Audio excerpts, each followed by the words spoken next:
નમસ્કાર કલમ યુદ્ધ સમાચારની સાથે હું છું આપની સાથે પાયલ બામભણિયા।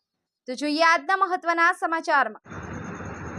અરવલ્લી જિલ્લાના મેઘરજનગરમાં દર વર્ષની જેમ શહીદ આઝમ ઇમામ હુસૈનની શહાદતની યાદમાં રવિવારના રોજ તાજિયાના જુલુસ મેઘરજનગરમાં નીકળ્યા હતા, જેમાં મેઘરજની સોસાયટીના અલગ અલગ જુલુસો નગરના માર્ગો પર થઈ તેમના નિયત કરેલા રૂટ ઉપર ફરી અવનવા અખાડાના કરતબો અને યા હુસૈનના નારા સાથે અખાડાના દાવો કરવામાં આવ્યા હતા। કસ્બા વિસ્તારના અખાડાના કરતબો લોકોમાં આકર્ષણનું કેન્દ્ર બન્યા હતા। મેઘરજના કસ્બા વિસ્તારમાં થઈ જાહેર માર્ગો થઈ વાત્રક નદીમાં તાજિયાનું જુલુસનું વિસર્જન કરવામાં આવ્યું હતું। આશિષ વાડન, કલમ યુદ્ધ સમાચાર, અરવલ્લી।